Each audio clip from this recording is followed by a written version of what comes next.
everybody, I'm Captain Tommy Scoville, and you're on the lifeboat. You know what? I got a comment from somebody that said, "Man, I wish you could just cut that countdown thing down to about 3 seconds." And then I looked, and the person wasn't even a subscriber. I was like, "Man, hit subscribe, and I'll take it down to 5 seconds for you." So that shorty right there was for the person that wishes my intros were shorter, but yet does not subscribe. I'm sorry, I just think that's funny. So yeah, that was a crappy time, huh? That wasn't any fun. Uh, no, she's a ball. That's a super fun show to do. I told her, I said, you know what? Hey, Kevin Hawthorne, good to see you. Let me tell you something, people, before I forget this. I'm gonna do a story on Kevin Hawthorne. I am, and I don't feel bad doing it because it's already been done. It's been in the newspapers. Kevin's a really cool dude, man. Honestly, Kevin's one of those people that makes the earth a better place. How about that? And I need to figure out some permissions and some things so that I can play a video about Kevin. Kevin is one of those people that makes the earth a better place. And there aren't that many of them, man. You should see how kind this person is to everybody he meets. He's my hero. And I can't wait to I can't wait to highlight it. This cat really is one of the good ones. And they're just, you know what? There aren't enough of them. But this is really a good one, man. We got a really, really good one in our midst with Kevin. Like an entire town digs this dude, talks about what a great guy he is. That's a beautiful thing. It really is. That doesn't happen too often. Hey, Jen Nelson, good to see you. Sorry. Half blind people. Half blind. Anik Alexander, I'm glad that you're here.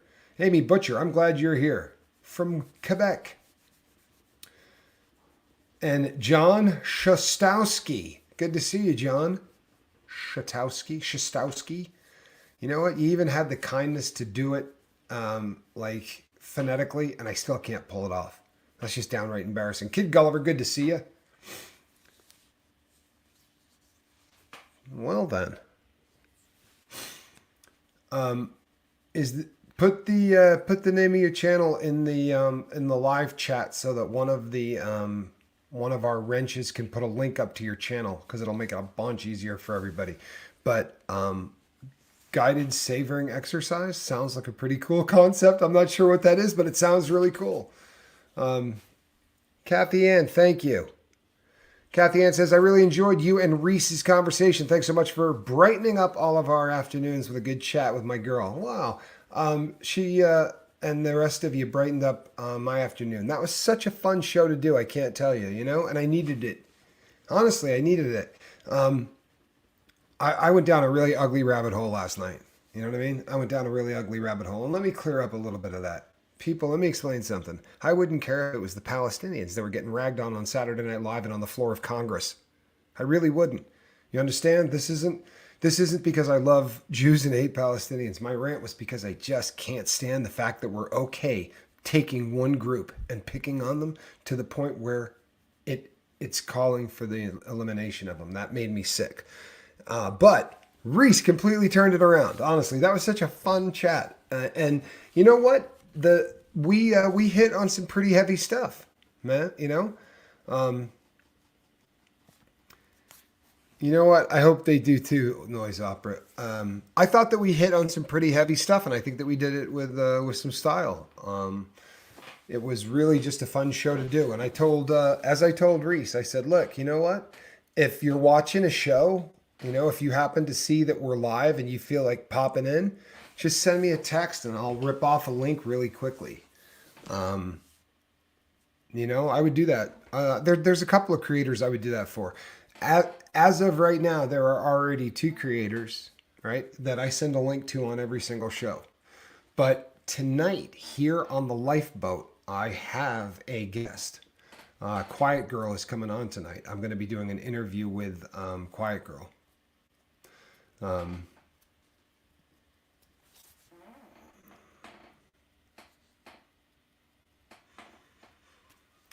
Bullies bullying the little guy in the name of God isn't okay in my book. It's not okay in anybody's book. It's not okay in my book.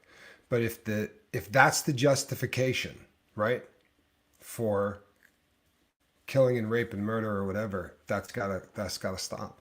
And you can look at videos where these people on both sides are instilling this hate in children. that's where it's got to stop, right? We need one generation to just say that's enough of this crap. So, okay, here we go. Savoring helps exercise the part of our brain that experiences joy and happiness and is helpful for those who feel like they don't enjoy the things that they used to. Now, this is really a cool concept because very often, especially with certain drugs, crystal meth being one of them, you get you can reach a point where the brain chemicals that make us feel good aren't doing what they're supposed to, right? Our brain's not putting feel good chemicals in because they're so used to the plunger coming down and then releasing every single bit of the brain feel good brain chemical they got, that they're waiting for that plunger. You've reprogrammed the brain, and they're literally waiting for the plunger before they send down any feel good chemicals, which means you go and have sex and it's not the same thing. Or you hold the hand of your child to go for a walk and you don't feel the same thing. It's anhedonia, right? Anhedonia, which is the inability to feel anything really. It's not joy, it's not sadness, it's just, like, and this is something that I have been, I've struggled with for periods of time in my life. Anhedonia is actually something that was written up when they did the official diagnosis on me. When I struggle, that's one of the things that I get inflicted with is anhedonia, and it stems from the brain injury. But it's the inability to take a great deal of joy in anything, or the inability to go the other direction. This has been amazing for that. The lifeboat has been one of the most amazing things in the world for that. And this has been one of the things that has led me to believe more in connection than anything else. Because in spite of the fact that I was sober and in spite of the fact that I was doing the right things, I didn't experience a whole lot of joy. And nor was I experiencing a whole lot of sadness or depression. I was just kind of existing. And I started the lifeboat and I started doing videos as a way to try to get myself to maybe, I don't know. I don't know. I really don't. I'm not sure why I did the first video. I feel like I had something that I wanted to say. I did not. This was never, I promise you, and I'm not being the YouTuber, but I never, ever saw this being this big. Not at any point did I ever think that there was any chance whatsoever of this happening. So this has just been, it's amazing to have this many people that you connect with. And some of them are,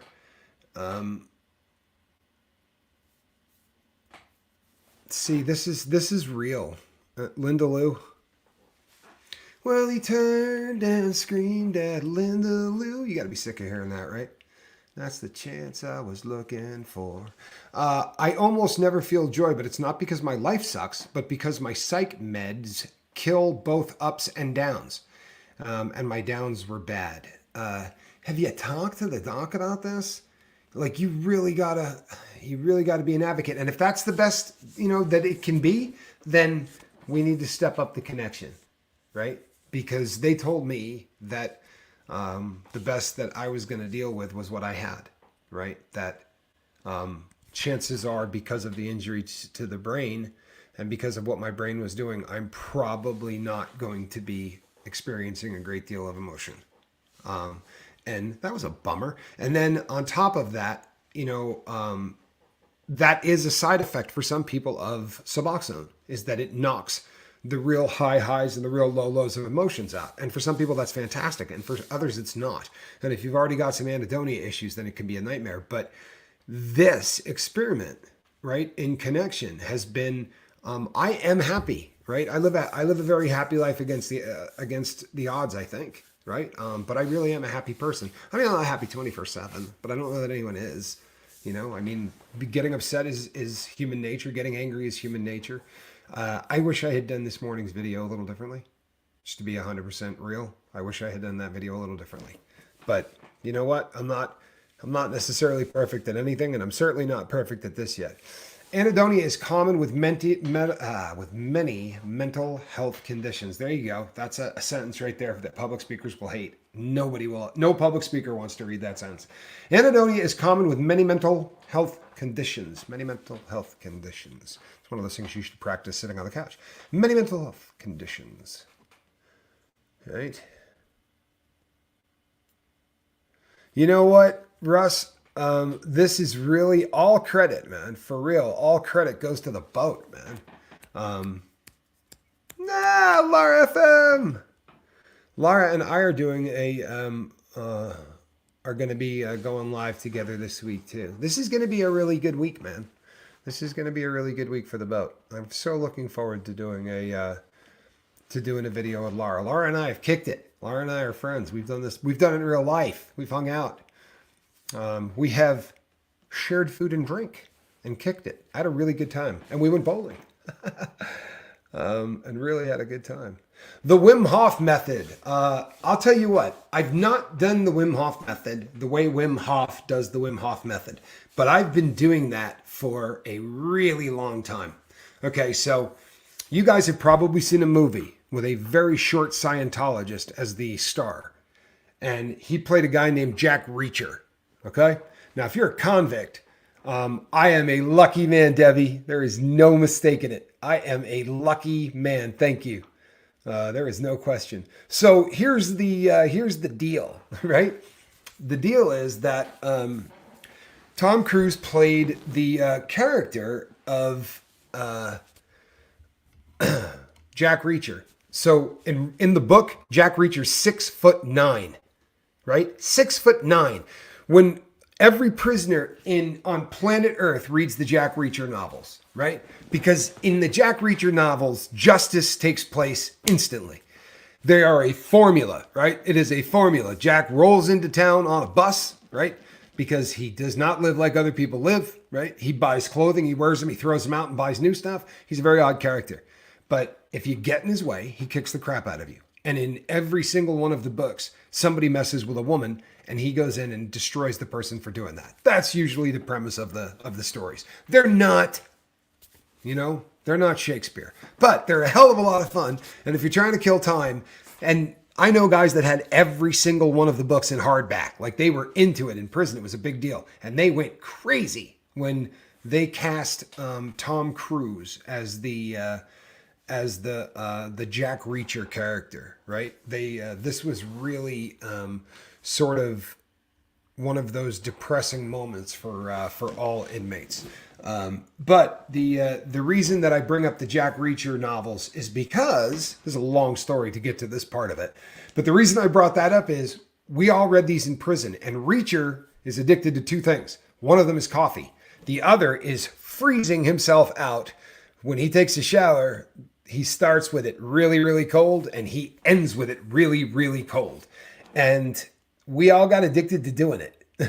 And one of the reasons is they're not very good at delivering hot water in prison. There are yards that have plenty of hot water. I, however, was only on one of them. All of the other ones that I was on, were you could get tons of cold water, right? But you weren't getting any hot. And oddly enough, the ones that I was at that you could get hot water out of the shower, you could make coffee with it. And it was in the middle of summer. We had showers in ourselves. We didn't even shower. It was not possible. It was so hot it would take your skin off. Yes, Tom Cruise actually played Jack Reacher. And I just saw a comment a moment ago that was pretty spot on that said, you know what? The books are great. Yeah.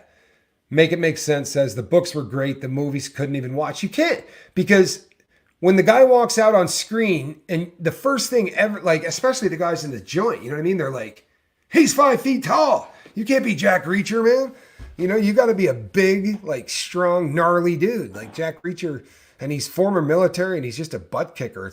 I refuse to watch Tom Cruise movies too, Amy. I don't even watch the reruns because I can't watch new ones. Linda Lou, proud to be a keyboard warrior. That's the spirit. That's the spirit. Yeah, cold showers, man. I finish up with a cold shower. I don't start with them because I like to get in. I got to shave the dome and do all of that stuff. So I knock that out, but I always do the other. Tommy, you can't even reach the milk in the grocery store. There's some truth to that. There's some truth to that. I think I have said this on the boat many, many times, but I actually stood directly across from Tom Cruise. He opened a door once at a party I was at, where he proceeded to call me by my birth name, right, that he already knew, and said, you and I are born on the exact same day, right? This was at a place I had been invited to that was a setup where they were going to try to do the full court press to get me to do some. They were talking about speaking, actually going around the country and speaking to do like sell Scientology kind of stuff from the front of the room. And I entertained the idea when I thought they were actually paying cash. When I found out it was just to get me through this their religious program, I laughed hysterically. But he said, "You and I were born on the same day. What are the odds?" And I said, 1 in 365, right? And he just stared at me like, because I think that's kind of funny. I mean, that is the odds, right? The odds are 1 in 365 that I would be born on the same day as anyone else. But when I dropped that one with Tommy, I guess he didn't get it or he didn't think I was funny. Jan Nelson, thank you so much. And if you want to say something and you didn't get a chance to, because people do that all the time, say it and I'll put it up there because I want to hear what you got to say. You know what? Here's the thing. I kind of was, prior to the Scientology thing, like in the 80s, yeah, in the 80s, I thought he was pretty damn cool. I'm just going to be really honest. In the 80s, I thought the dude was cool. I mean, it was Top Gun, and it was like, what was the other one he did? Where he played a bartender. I mean, it was a stupid script, but it was just cool. Oh, Cocktail. It had a great soundtrack, and, they were just fun 80 movies. And the one that he did where he was being chased by Guido the Killer Pimp, and he was driving a Porsche 928. Cocktail, thank you. Where he pulled out and the Porsche goes into the water. Risky Business. Thank you. I was not locked up in the 80s, Jeannie. I was free through the 80s, through the 90s. I did not get locked up for the first time until I was in my 30s. Because I had it was very easy to make money until it wasn't. And then, I worked as a public speaker and made very good money doing it. Public speaking pays really, really well. Because nobody wants to do it.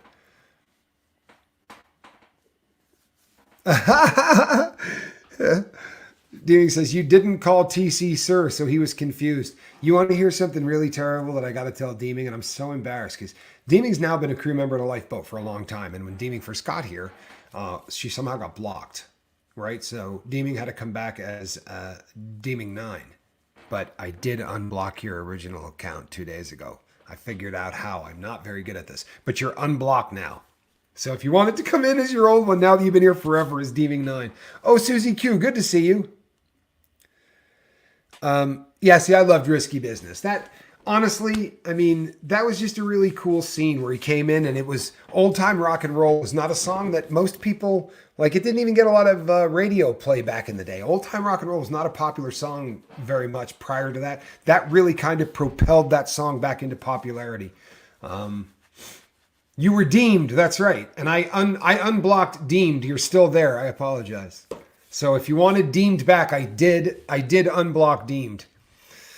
So I'm sorry that it took months, but I'm not good at this. Yeah, he was sliding in his socks. No, but you know something here? Like, I'll be really honest, right? I'm just going to keep this real, and it's probably, we've had this conversation on the boat, which is really embarrassing because, believe it or not, we spent a lot of time talking about this about 2 years ago, right? We actually got on the subject matter because somebody asked it in the chat, boxers or briefs, right? But in that movie, Tom Cruise comes sliding in there wearing the tighty whities. And I have a theory about this, man. When you're wearing, stuff that got your boys pressed up and uncomfortable like that, I think it's bound to get you screwed up. I am a big proponent of boxer shorts, right? Gotta give the guys a little room, you know what I'm saying? I'm just saying. He was cool. He was epically cool. I'm sorry. He was epically cool. We weren't even bummed out that he was 5 feet tall. Right? We weren't.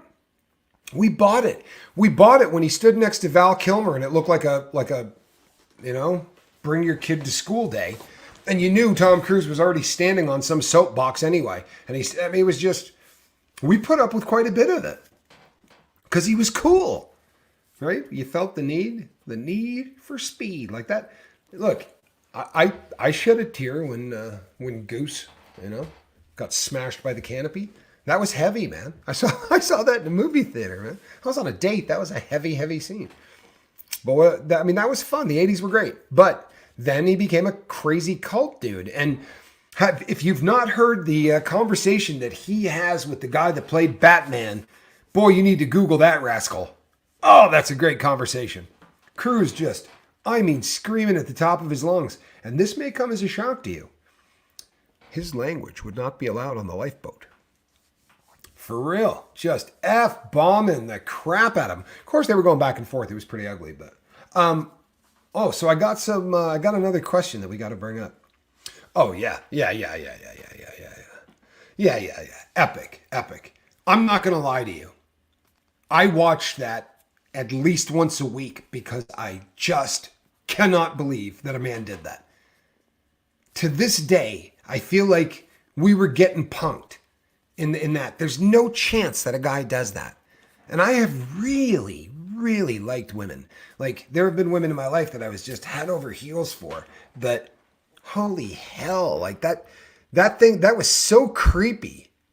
If you were that girl, you would have been like, dude, you jump on another couch like that where somebody can see you, and I promise you, your days of are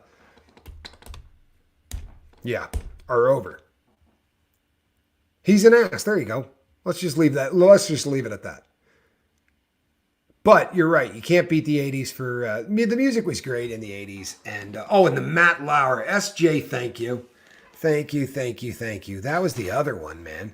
You know, when he went down that vicious, how dare she take medication thing on Brooke Shields. That was just another really creepy. Thank you. See this? Look, the hits just keep coming. Yeah, Tom Cruise and the guy that played Batman. You know what I'm talking about? Who's the guy that played Batman? You're getting glib, Matt. Wait a sec, though. CWC.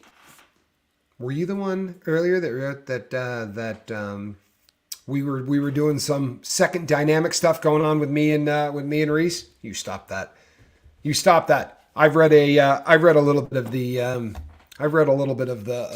the English to Scientology dictionary.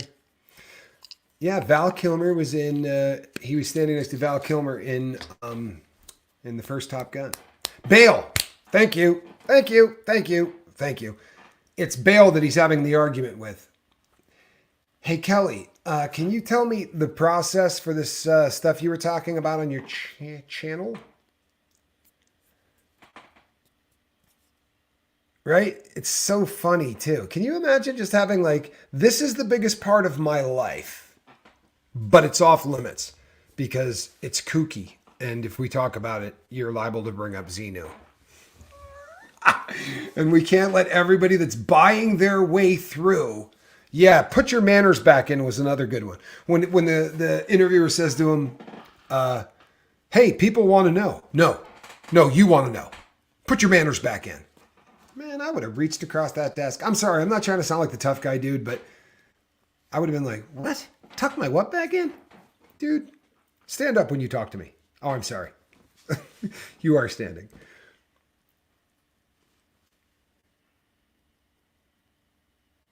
Is that true?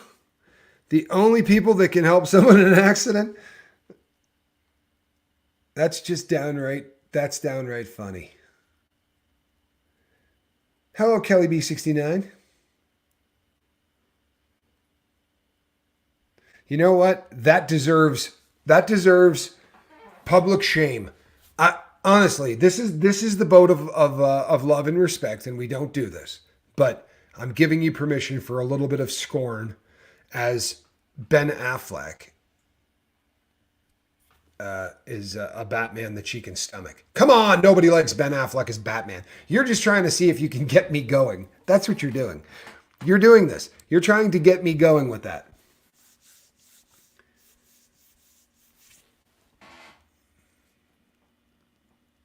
You watched him say it? No way. Hi, Bobby Hurst. The Medal of Valor. Oh, yes, I have seen the Medal of Valor. Their handshake almost broke out into a makeout session. Watch that. Watch that handshake. Michael Keaton is Batman. Do you remember that first Batman? Like they gave him a suit where you could not turn your neck for any reason. Do you remember the first Batman? Like he did this the whole movie. He'd be like, there was absolutely no neck movement. Cracked me up to no end. I'm going to tell you guys the funniest Batman story in history. So buckle up. If you have something to drink, grab it because my stories are long. But this is a great story. A really great story, and I don't think I've ever told it on a lifeboat. So, there's something to that. Julie says, Michael Keaton could wear a potato sack and be cool. I am really looking forward to seeing the second Beetlejuice. I've been saying that since 1987. Really been waiting a long time on that one. Okay, are you ready for the Batman story? Okay, here we go. So I went to high school with a kid, and he was very, very into theater, as was I. But he was like, I also played football. I also did a lot of other things. I skied. He was super, super into to theater, and a very talented guy. He made stuff. He made costumes. He did all kinds of stuff. He's just very, very creative. He made a film on a VHS recorder when cameras were this big. He and his brother shot something called Dirt Road Warrior using dolls and things. He was a guy that was way ahead of the curve, and he ended up going into that. He makes films now and does stuff like that. He's a very talented guy. But when we were younger, his parents were going out of town, and he was a straight-laced student. He got straight A's, did nothing wrong, super straight-laced. And I, of course, was a degenerate pot smoker that got in trouble. But I went over to hang out with him. He said, "Come by, bring some beers and a little bit of weed." He's like ready to let his hair down, kind of thing. And he goes, "And you got to show up at 7 on the nose. Don't come at 7:05. Don't come at 5 till. It's got to be at 7 because it said something about taking a phone call or something from his parents." And I'm like, "Whatever. I'll be there. I'll be there at 7. Right? Like I'll get there on time." And I pull up in my truck, right? And I go down, I get out of the truck, and I'm doing the boop, boop, boop to walk into this dude's house. He had built a Batman suit. This is the Michael Keaton Batman movie had just come out, but no one was selling one, so he built one. And he was able to actually get like the 6-pack abs and the chest and all that stuff. He was able to buy a bodysuit to put underneath this. So like it looked the part, and he had motorcycle boots that he had put with rubber, had like the little things on the back of. Had the whole setup. It was a very, very professional looking suit, and his cape was hooked to the wrist. So if you did this number and jumped down, like it really gave you this kind of, this Batman kind of feel to this thing, right? So I'm cruising to walk into this guy's house, which was a beautiful, beautiful old Vermont farmhouse that had been redone. So it was like half modern, half farmhouse. And as I'm going to walk in, they had an entryway that wasn't the entryway. So you walk through like 2 columns, and then there's 4 feet of nothing, and then there's the door, and there's a little peak like this. Well, he comes dropping out of this peak from about 10 feet above me, right? Going, right? Making this horrific noise.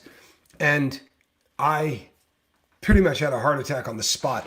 And I'm a lot bigger than this dude, and I got no idea this is coming, no warning, no nothing. So when his feet hit the ground and he's doing this Batman thing, I hit him in the chest with my elbow.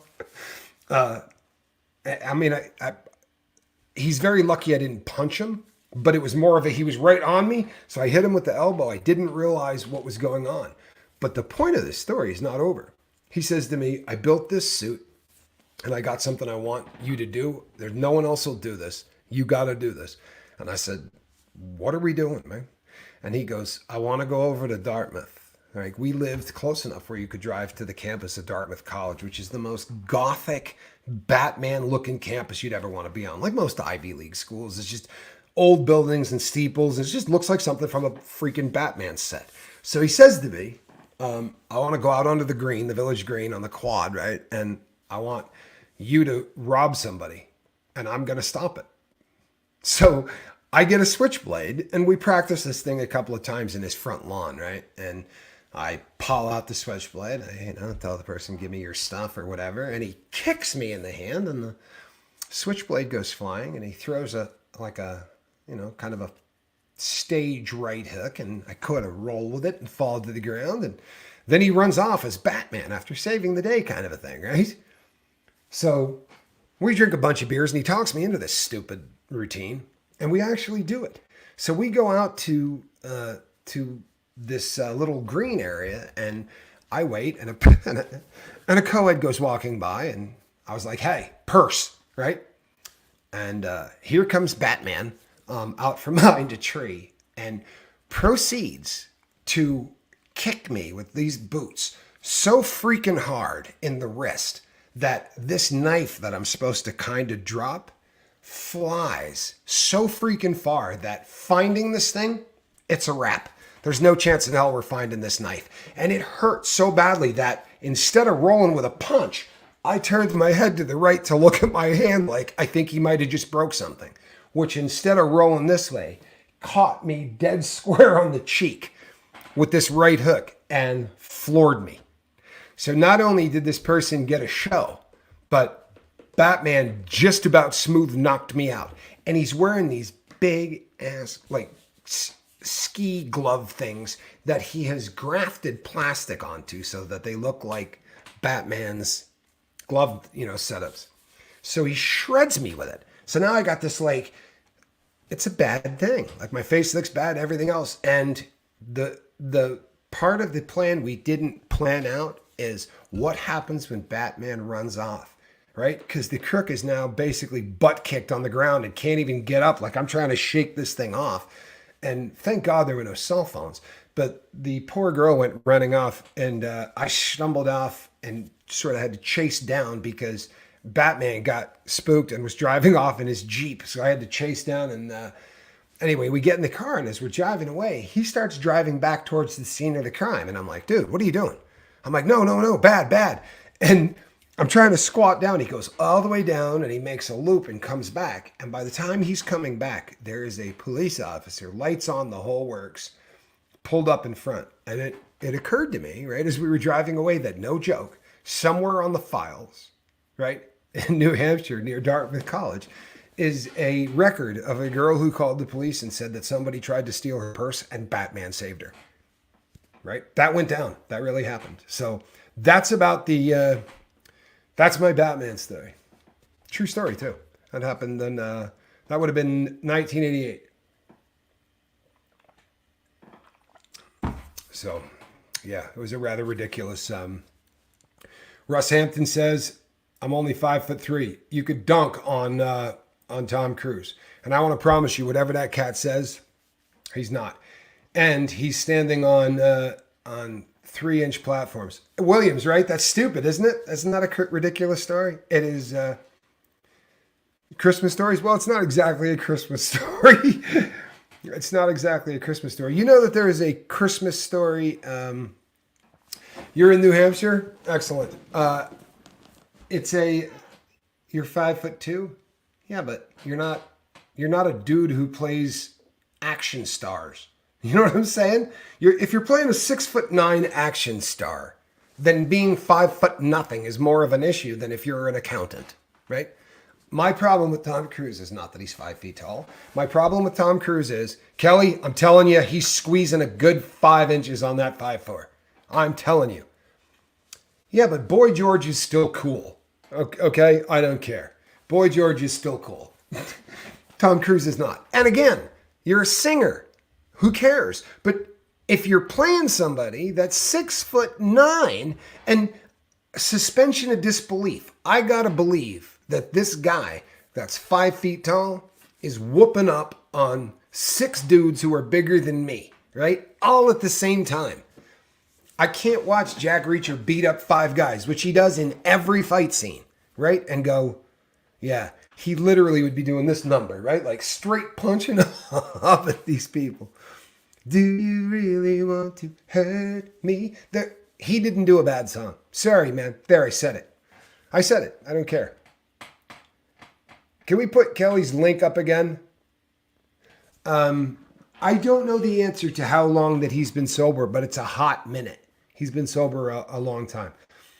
Yeah, I absolutely love, I liked Culture Club, man. Boy George is more like 5'11", says me. Well, I'll be darned. See, that's a tall dude, almost, right? Yeah, I love Boy George too. Absolutely love him.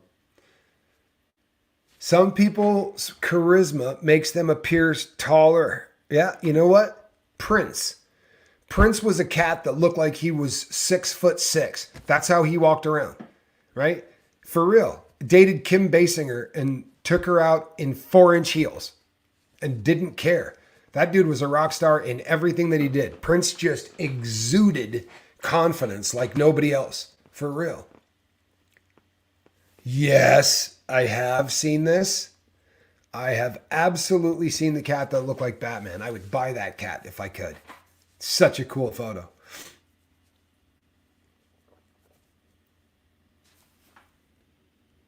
Prince was a genius, right? That's why you were thinking of him, Kristen. Prince was a genius. And he just I don't know, like he had a commanding presence, right? And whether he was doing an interview, SJ, maybe, but here's the deal. Like, yeah, and he dunked on Charlie Murphy. Thank you, right? While playing a game of of blouses and skins. Such a great scene. What a great skit, man. Hanging with Charlie Murphy. You know Charlie Murphy's on this boat, don't you? I saw him earlier. He's on here. He's our Charlie Mullins. I dubbed him once by accident. I said Charlie Murphy, and I didn't mean it, but I love that show. And I was watching it earlier, and now I rolled with it, and he's Charlie Murphy to me. Oh, I'm looking forward to the next one with Reese too.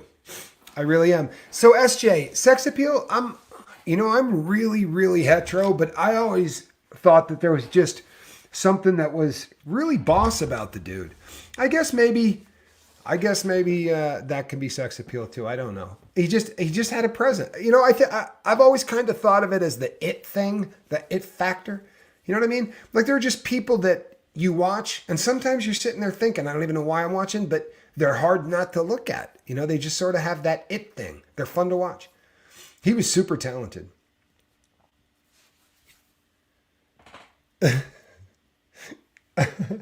He had confidence for days. Leah gets it. Leah gets it. Confidence for days. He really did. And you know what? With good reason, though. That's probably got a lot to do with it. Oh, you know what? Freddie Mercury was a genius. He really was. He really was, man. I miss Freddie. That was someone that was taken way too soon. Debbie Logan says Cyndi Lauper. See, it sounds like I got a cool story for everything that comes up, but I did go to a school that Cyndi Lauper was purported to go to. For a couple of semesters, I went to a little college in the Northeast, and when we removed the desk, her initials and and the year that she had been in school were written behind the desk, and everybody freaked out. And I'm like, there could be a grip of CLs, And then they ended up tracking it down, and she did go to the school, and she got kicked out of the dorms because she had a dog, and she refused. They wouldn't allow her to have her dog in the dorm, so she pitched a tent in the middle of the quads on the campus and just lived in the tent. And then when the semester was over, she left because any place that wouldn't let her keep her dog wasn't worth having. And when interviewed, she had referred to it as an insignificant liberal arts school in the Northeast. Tommy, do not forget about me. I'll be around dancing. You know it. Quiet girl, you are on the schedule for this evening. I promise. We're doing it. We're doing it in 50 minutes. But we're ending this one in about 14, so you're good.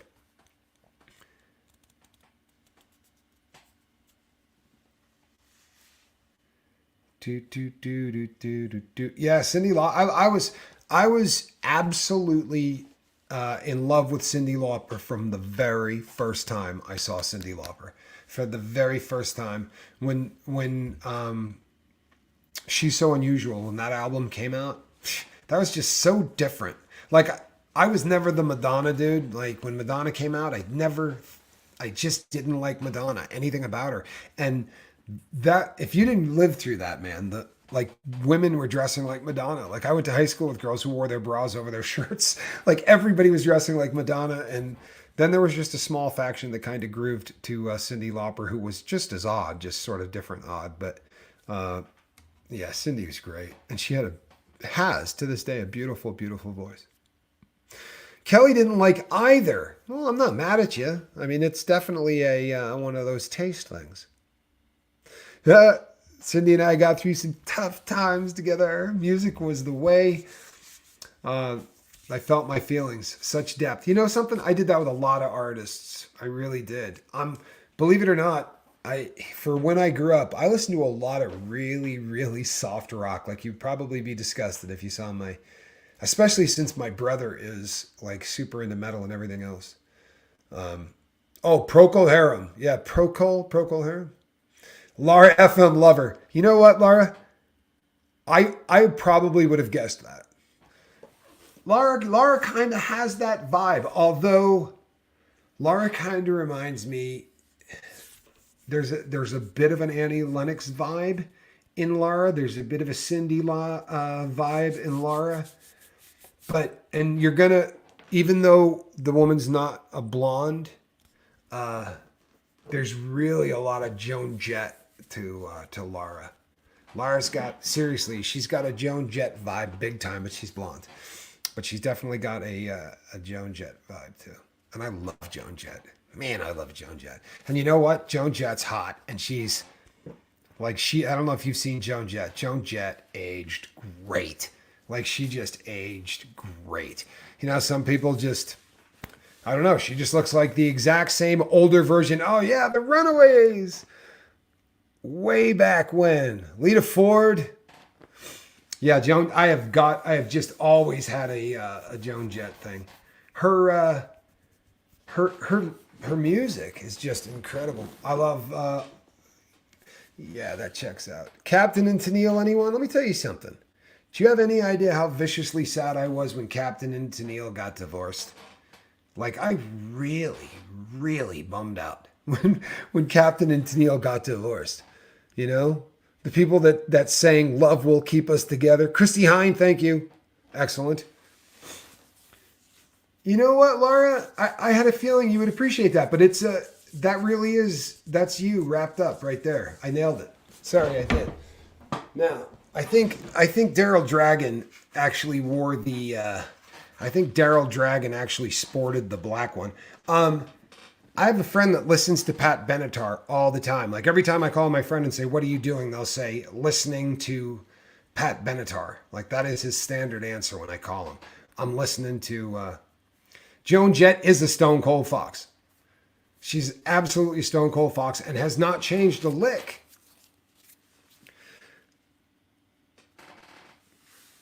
That doesn't make you that old. My sister would bum out just hearing you say that because she had Donny Osmond pictures on the wall growing up. She did. Donny Osmond, Andy Gibb, and somebody else. Oh my word, Esperanza. I'm going to tell you something, people. This is my advice. If it's too late, then it's too late. But here's my advice, right? Grow old gracefully. For real. We're going to get these numbers. We're all going to get old, right? Every last one of us. But good Lord, look what Madonna did to herself. She's not recognizable as the same human being. In fact, she's not recognizable as a human being. If you look at the last picture that they took of her, it's frightening. I'm not kidding. It's frightening. It really is. They did such a bad job on her. Ann Hummingbird, thank you so much. That's so kind.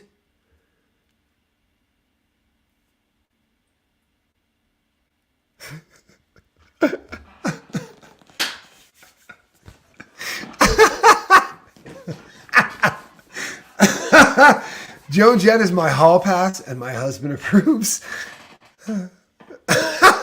That is so great. Sean Cassidy. Sean Cassidy. I think that's what you're going for. Hall & Oates was tough. Hall & Oates was tough. But they were, Captain and Tennille were married, man. She looks like E.T., says Steve. You know what? Molesky nailed it. Steve Molesky nailed it. She looks exactly like E.T. Rick Springfield has not aged well. Kelly's right. But you know something? He was a rock star. He really was, man. He did that soap opera, remember? She did General Hospital. And then at least one other rock star was on General Hospital. All I need is just a little more time. Do you remember that song? To be sure, what I need is it all in my mind. Somebody help me. Who sang that?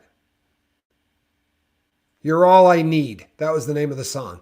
There was another artist. He had a one hit wonder with a song called All I Need. And he played a doctor on the same soap opera that Rick Springfield was on. He is amazing. His music is, to be sure. I love his music. Jack Wagner. You know what? Molesky's on fire. Jack Wagner. Well played. You know what though? Look at the way Make Sense make it make sense wrote that like she's in love. I'm sorry. Everybody else was like Jack Wagner. Wagner. Three exclamation points. And you know what? He was a really good looking dude. He was also an amazing golfer. He went and played at the Celebrity Pro-Am, and they were playing Pebble Beach, and the pros and the hacks play together, and they have the tee boxes in different places so that you don't look like a hack, So you take off, basically you're hitting 50 yards closer to the hole than the pros are. And old Jack Wagner went and played with the big boys, and had it been an actual, because he's a star, right? He's only there for show basically, but he would have qualified in the tournament. Like, he's a really seriously good golfer. Listen, you know what? These thoughts and prayers for Lady Crispin. She is feeling better. She shot me a text and said her fever has broken. So thank God, man. You've seen Rick Springfield 20 times in concert? Jilbo Baggins, you're a Rick Springfield head. I didn't know that's awesome. I saw Billy Joel like that. I think I've seen Billy Joel pretty close to that many times. Seen him a lot. Really liked Billy Joel. As my favorite artist growing up. Kind of wrote the soundtrack for my life. All right, people. Audrey. George Michael was a genius. George Michael was a genius. That was real. I've seen Elton John a bunch too, Steve. A bunch. Tell me, I think that those of us our age. Yeah. You know what, Diamati? There might be some truth to that. I think that, those of us our age, I think what happened is this. When we were in our 20s and we were doing all of the stupid stuff that we were doing, you get your habit and you can keep a job and you can maintain it. You can do that for 10 years, guaranteed, right? If you have a decent way to make a living, you can maintain a heroin addict or a meth habit or whatever for about 10 years working. And then people start noticing that you're not quite right. And then you get fired, and then you get a DWI or you get a possession charge, and things start to unravel, right? And by the time you're hitting 38 or 39, you've had four or five arrests that probably should have sent you to prison, but you've had 2 or 3 judges that, well, just took a little pity on you. And then the next thing you know, you've seen Aaron Lewis and Stained 40 times altogether. I love people. I really do. I love people that find something they like and are like, yep. Oh my God. All right. So none of us can talk anymore. I mean, thank you for basically, you kind of hit it out of the park, and now we don't even have a ball to play with. The hell do you mean your first concert was Elvis? How does anybody top that? Like, now I can't even say anything. My first concert was George Thorogood and the Delaware Destroyers. Had a really good. No, I take that back. My first concert was The Clash. My second concert was George Thorogood. But The Clash was a great concert, but it's not Elvis. I mean, Elvis? Velvis. Nice. Velvis. Big Velvis fan. All right, people. If I don't wrap this up, I'm not going to be able to get a thumbnail up in time to do the next one. So, tell you what, why don't you guys just meet me back up here at the top of the hour? Huh? I'm going to be doing an interview with Quiet Girl. If you've never seen the one that I did with her in the past, Quiet Girl's a great interview. Quiet Girl is a great interview. Rock the Casbah. Yeah, Elvis, drop that mic. For real. Schnauzer dog. Sorry. You can drop the microphone. In fact, you can spike it like a football because Elvis has left the building. Do you know what? That might actually be just as cool. That might actually be just as cool. If my first concert was Pablo Cruz, I would wear a Pablo Cruz tour shirt every day of my life because the Pablo Cruz tour shirt might be the greatest tour shirt of its time. I'm sorry. Yeah, you're right. She gets it. She gets it. End zone dance. Your first concert was Floyd. I saw Floyd a lot, but it wasn't my first concert. I've seen Pink Floyd probably 15 times. Okay, I'm really out of here. And you see this? I'll work on it. You people are the best, and I mean that. I will see you on the next one, and it won't be long now, right? About 35 minutes. We'll see you here.